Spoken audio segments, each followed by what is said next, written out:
व्यासपीठ आत्ताच सर्वांनी बोललेलं आहे. सगळ्याला माहिती आहे मी बोलणारा कार्यकर्ता नाही, करणारा कार्यकर्ता. त्यामुळं जास्त काय बोलत नाही. परंतु बांधवांनो,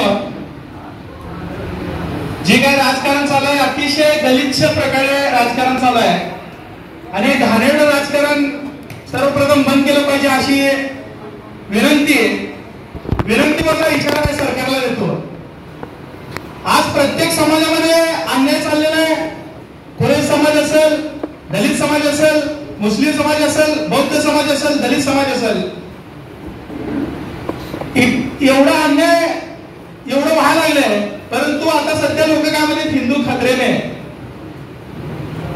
2014 पासून सर्वात जास्त जर खतरेमध्ये कुठला समाज आला असेल सोशल मीडियाच्या द्वारे तर फक्त हिंदू समाज असं वाटतंय. खरोखर बांधवांनो, आज नेटवर बघत होतो तर ब्राझील नंतर सगळ्यात जास्त जर देशाचं निर्यात म्हणजे देशाच्या बाहेर जर मास जात असेल तर ते भारत आहे आणि याचं सगळं श्रेय नरेंद्र मोदीला दिलं जातं. खऱ्या अर्थानं इकडे गोहत्या बंदी करायची म्हणायची आणि त्या पाठीमागच्या दारानं या ठिकाणी गोमांस विकास या अशा प्रकारे दुटप्पी भूमिका या सरकारने घेतलेली आहे.